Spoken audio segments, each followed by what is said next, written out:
bahala na. Basta sa puso galing.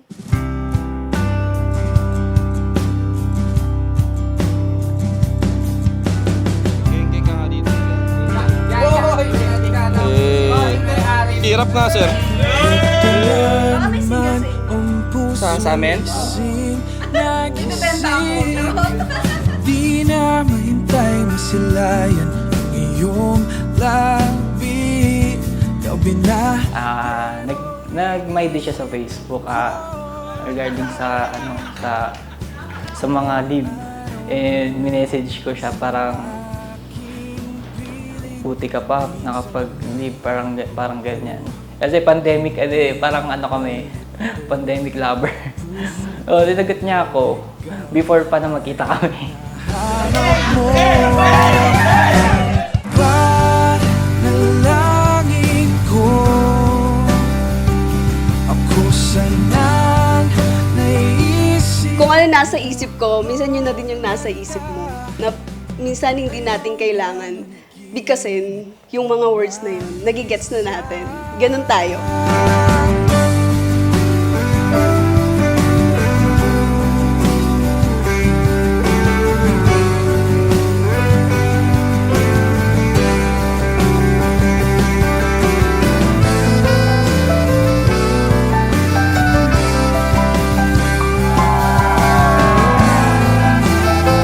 Ito na yung isang taon natin pinagplanuhan. Ito na yung isang taon din natin pinag-awayan. Pero sobrang saya pala. Dumating na yung araw na ikakasal na pala tayo at ikakasal tayo sa harap ng ating magulang at saka sa harap ng Panginoon.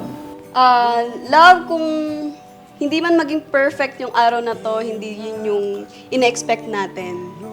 Whatever it is, basta ang importante, masaya tayo ngayon. Both tayo nag-enjoy sa moment na to kasi ito yung araw natin dalawa.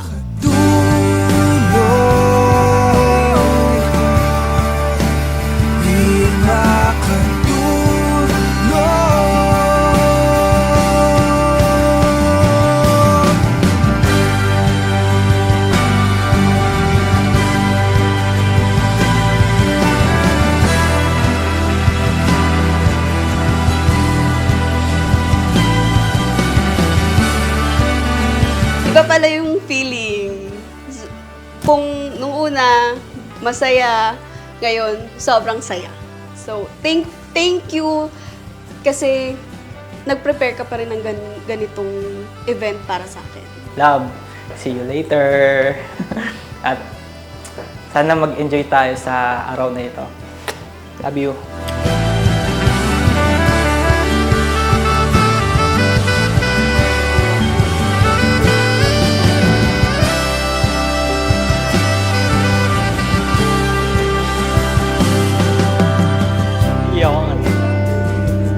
Ilan?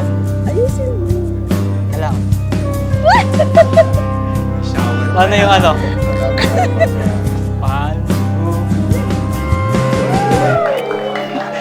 Congratulations! God bless you! At patuloy na pagpalain.